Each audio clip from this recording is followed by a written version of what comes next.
ನಮಸ್ಕರಿಸುತ್ತಾ ಎಲ್ಲ ಪತ್ರಕರ್ತರು ನಮಸ್ಕರಿಸುತ್ತಾ Kalapatra cinema next month 13ನೇ ತಾರೀಕು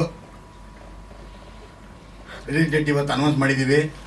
ನಿಮ್ಮ ಸಹಕಾರ ಪ್ರೋತ್ಸಾಹ ಖಂಡಿತ ನಮ್ಮ ಸಿನಿಮಾದ ಮೇಲೆ ಇರಲಿ ಅಂತ ನಿಮ್ಮಲ್ಲಿ ಮನವಿ ಮಾಡ್ಕೊತಾ ಇದ್ದೀನಿ. ಇದಕ್ಕಿಂತ ನಮ್ಮ ಡೈರೆಕ್ಟರ್ ಸರ್ ವಿಕ್ಕಿ ಸರ್ ಮಾತಾಡ್ತಾರೆ. ಎಲ್ರಿಗೂ ನಮಸ್ಕಾರ. ಮೊದಲನೇದಾಗಿ ನಾನು ಮಾಧ್ಯಮದ ಮಿತ್ರರಿಗೆ ಒಂದು ಮಾತು ಹೇಳಕ್ಕೆ ಇಷ್ಟಪಡ್ತೀನಿ. ಪ್ರತಿ ಸಿನಿಮಾಗೂ ನೀವು ಬಂದು ಈ ಥರ ಪ್ರೋತ್ಸಾಹ ಕೊಡ್ತೀರಾ. ಸೊ ನಾನು ಮತ್ತು ನಮ್ಮ ಕನ್ನಡ ಚಿತ್ರರಂಗ ನಿಮ್ಮೆಲ್ಲರಿಗೂ ಚಿರಋಣಿ ಅಂತ ಹೇಳಕ್ಕೆ ಇಷ್ಟಪಡ್ತೀನಿ. ನಮ್ಮ ಕಾಲಪತ್ರ ಸಿನಿಮಾ ಇದೇ 13ನೇ ತಾರೀಕು ರಿಲೀಸ್ ಆಗ್ತಾ ಇದೆ. ಮತ್ತೊಮ್ಮೆ ನೀವು ಹೀಗೆ ನಮಗೆ ಪ್ರೋತ್ಸಾಹ ಕೊಡ್ತಾನೆ ಇರಿ ಅಂತ ನಾನು ಕೇಳ್ಕೊತೀನಿ.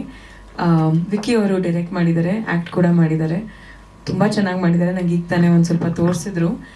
ನಾವು ಇವಾಗ ಯಾರಿಗೂ ತೋರಿಸ್ತಾ ಇಲ್ಲ, ಆದರೆ ನನಗೆ ಅವರು ಒಂದು ಬಿಟ್ನ ತೋರಿಸಿದ್ರು ಆ್ಯಂಡ್ ಭಾಳ ಇಷ್ಟ ಆಯಿತು ನನಗೆ.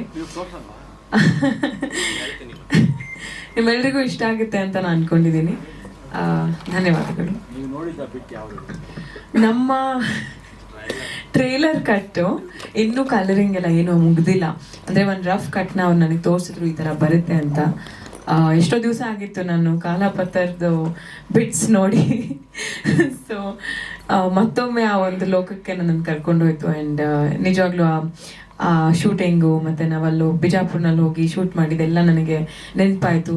ಮಿಸ್ ಮಾಡ್ಕೊತಾ ಇದ್ದೀನಿ. ಮತ್ತೆ ಅದನ್ನು ನಾನು ತೆರೆಯಲ್ಲಿ ನಾನು ಕಾಣ್ತೀನಿ ಅಂತ ಹೇಳಕ್ಕೆ ಇಷ್ಟಪಡ್ತೀನಿ. ಹೌದು. ಅಯ್ಯೋ, ಆ ಸಿನಿಮಾಕ್ಕೂ ಈ ಸಿನಿಮಾಗೂ ಕನೆಕ್ಷನ್ನೇ ಇಲ್ಲ. ಒಂದು ಕನೆಕ್ಷನ್ ಇದೆ, ಅದೇನಂತ ಹೇಳ್ತೀನಿ.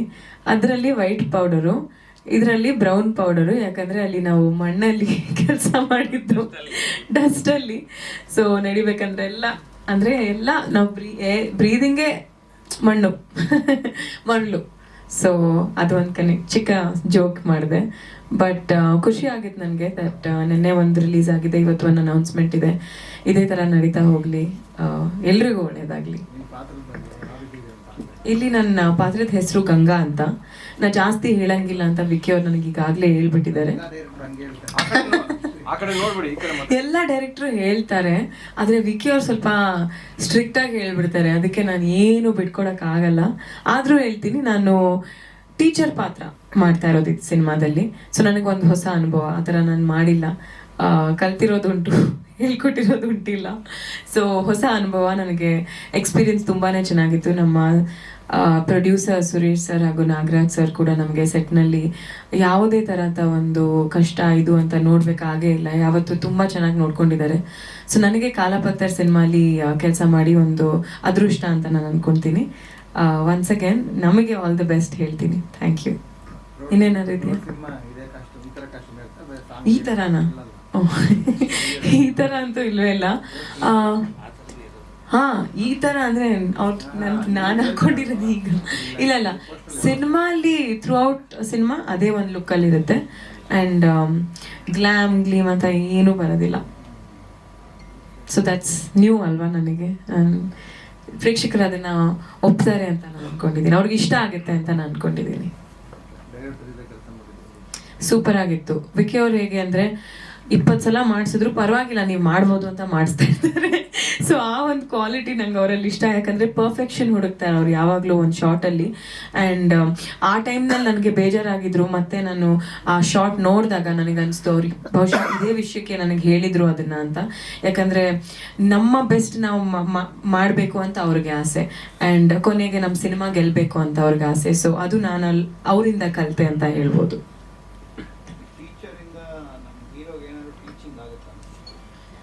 ಪ್ರಯತ್ನ ಅಂತೂ ಇರುತ್ತೆ, ಅವ್ರು ಕಲ್ತ್ಕೊಂತಾರ ಅಂತ ನೀವು ಸಿನಿಮಾದಲ್ಲಿ ನೋಡಬೇಕು.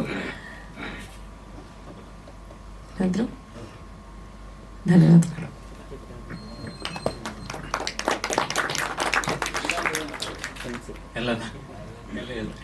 ಎಲ್ಲರಿಗೂ ನಮಸ್ಕಾರ. ನಾನು ಸಿನಿಮಾ ಡೈರೆಕ್ಟರ್ ಆಗಬೇಕು ಅಂತ ಸಿನಿಮಾಗೆ ಬಂದು ಸೇರಿದ್ದು 2009ರಲ್ಲಿ. ಇವತ್ತಿಗೆ 15 ವರ್ಷ ಆಯಿತು ಸಿನಿಮಾಗೆ ಬಂದು. ನಾನು ಇಡ್ಲಿ ವಡೆ ತಿನ್ನಕ್ಕೆ ಶುರು ಮಾಡಿ ಸಿನಿಮಾದಲ್ಲಿ 15 ವರ್ಷ ಆಯಿತು. ಆಮೇಲೆ ಇನ್ನೊಂದು ಏನಂದರೆ, ಸೂರಿ ಸರ್ ನನ್ನ ಹೀರೋ ಮಾಡಿ ಫಸ್ಟ್ ಪ್ರೆಸ್ ಮೀಟ್ ಮಾಡಿದ ಜಾಗ ಇದು. ನನ್ನ ಹೀರೋ ಮಾಡಿದ ಕೆಂಡ ಸಂಪಿಗೆ ಚಿತ್ರಕ್ಕೆ ನೆಕ್ಸ್ಟ್ ಮಂತ್ಗೆ 9 ವರ್ಷ ಆಗ್ತಾ ಇದೆ. ಅದೊಂದು ಖುಷಿ ವಿಷಯ. ಅದೇ ತಿಂಗಳಲ್ಲಿ ನಾನು ಡೈರೆಕ್ಷನ್ ಮಾಡಿರೋ ಸಿನಿಮಾ ರಿಲೀಸ್ ಆಗ್ತಾ ಇದೆ. ಅದು ತುಂಬ ಖುಷಿಯಾದಂಥ ವಿಷಯ. ಇನ್ನೊಂದು ಏನಕ್ಕೆ ಪತ್ರಕರ್ತರ ಕೈಯಲ್ಲೇ ನಾನು ರಿಲೀಸ್ ಮಾಡಿಸ್ಬೇಕಂದ್ರೆ 15 ವರ್ಷದಿಂದ ನನ್ನ ಸರಿ ತಪ್ಪುಗಳನ್ನೆಲ್ಲ ನೋಡಿ ನನ್ನ ತಿದ್ದಿ ನನ್ನ ಯಾವತ್ತೂ ಯಾವ ಮೀಡಿಯಾದವರು ಇವನು ಸಿನಿಮಾ ನಟ ಇವನು ಡೈರೆಕ್ಷನ್ ಎಲ್ಲ ನನ್ನ ಫ್ರೆಂಡ್ ಥರ ನೋಡ್ತಾರೆ. ಏನು ಅಳುಕಿಲ್ದೆ ಏನಿಲ್ಲದೆ ಓಪನ್ ಆಗಿ ನನ್ನ ಜೊತೆ ಮಾತಾಡ್ತಾರೆ. ಆ ಬಾಂಡಿಂಗು ನಾನು ಚೆನ್ನಾಗಾಗಲಿ ಅಂತ ಹೇಳುವಂಥ ನಿಮ್ದೊಂದು ಒಳ್ಳೆ ಮನಸ್ಸಿತ್ತಲ್ಲ, ಅದಕ್ಕೆ ಎಲ್ಲರೂ ಪತ್ರಕರ್ತರ ಹತ್ರನೇ ನನ್ನ ಸಿನಿಮಾ ರಿಲೀಸ್ ಮಾಡಿಸ್ಬೇಕು ಅಂತ ಅನ್ನಿಸ್ತು. ಅದಕ್ಕೆ ಮಾಡಿಸ್ದೆ. ಎಲ್ಲರೂ ಬಂದು ಮಾಡಿಕೊಟ್ಟಿದ್ದಕ್ಕೆ ಧನ್ಯವಾದಗಳು. ಇದೇ ಸೆಪ್ಟೆಂಬರ್ 13ನೇ ತಾರೀಕು ಸಿನಿಮಾ ರಿಲೀಸ್ ಆಗ್ತಾ ಇದೆ. 13, 14, 15 ಮಂಡೇ ಈದ್ ಮಿಲಾದ್ ರಜಾ ಇದೆ. ನಮ್ಮ ಕಂಟಿನ್ಯೂಸ್ ಒಂದು 4 ಡೇಸ್ ಹಾಲಿಡೇ ಸಿಗುತ್ತೆ. ನಿಮ್ಮೆಲ್ಲರ ಸಹಕಾರ ಇದ್ದರೆ ಸಿನಿಮಾ ತುಂಬ ಚೆನ್ನಾಗಾಗುತ್ತೆ ಅಂತ ಕೇಳ್ಕೊತಾ ಇದ್ದೀನಿ.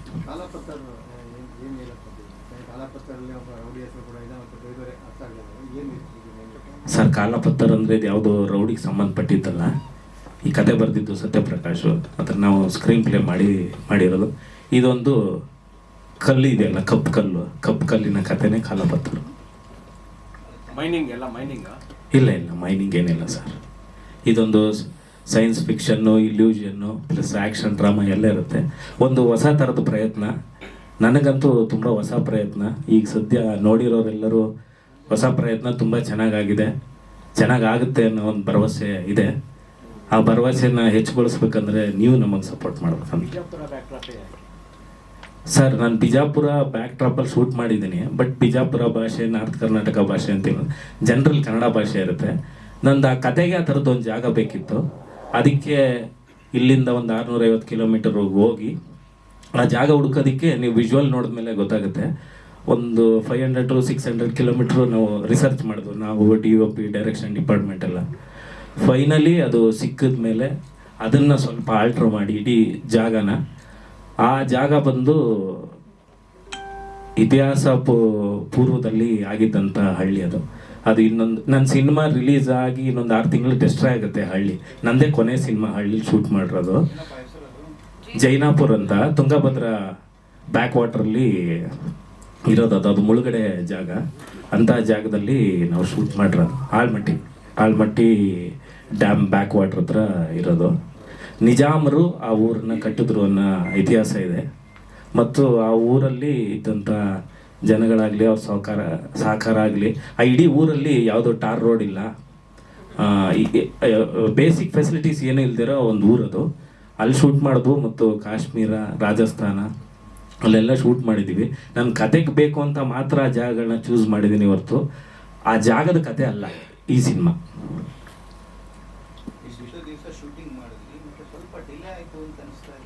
ಅಂದರೆ ಡಿಲೇ ಅದಕ್ಕೂ ಹೇಳ್ತೀನಿ ಸರ್ ಕಾರಣ. ನಮ್ದು ಆ್ಯಕ್ಚುಲಿ ಈ ವರ್ಷ ಜನವರಿಲಿ ಸೆನ್ಸರ್ ಆಗಿದ್ದು. ಫ್ಲೋ ಅಲ್ಲಿ ತುಂಬ ಸಿನಿಮಾಗಳಿತ್ತು.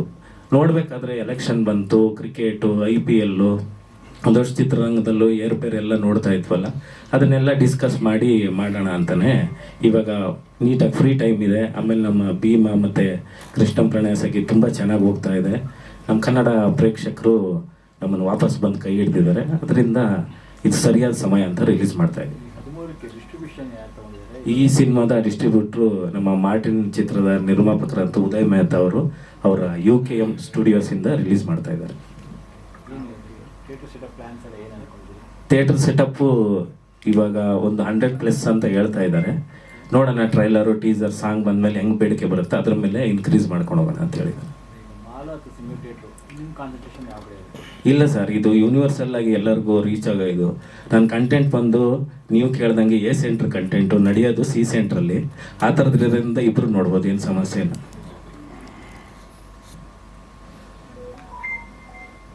ನಮ್ಮ ಕ್ಯಾಮ್ರಾಮನ್ನ ಅವರು ಮಾತಾಡಲ್ವಂತೆ, ಅವ್ರು ವಿಜುವಲ್ ನೋಡಿ ನೀವು ಮಾತಾಡಬೇಕು ಅಂತ ಹೇಳ್ತಾ ಇದ್ದಾರೆ. ಧನ್ಯವಾದಗಳು. ಅತಿ ಶೀಘ್ರದಲ್ಲೇ ಇನ್ನೂ 2 ಸಾಂಗ್ ಇದೆ, plus trailer pre release event ಇದೆ. 13ನೇ ತಾರೀಕು ರಿಲೀಸ್ ಆಗಿರೋದ್ರಿಂದ ಬ್ಯಾಕ್ ಟು ಬ್ಯಾಕ್ ಮಾಡ್ತೀವಿ. ನಿಮ್ಮ ಸಹಕಾರ ಯಾವಾಗಲೂ ಇರಲಿ. ಎಲ್ಲರೂ ನಮ್ಮ ಚಿತ್ರದ ದಿನಾಂಕವನ್ನು ಬಿಡುಗಡೆ ಮಾಡಿಕೊಟ್ಟಂಥ ಎಲ್ಲ ನಮ್ಮ ಮಾಧ್ಯಮ ಮಿತ್ರರು, ಪತ್ರಕರ್ತರಿಗೆ ಧನ್ಯವಾದವನ್ನು ಹೇಳ್ತಾ ಇದ್ದೀನಿ. Thank you.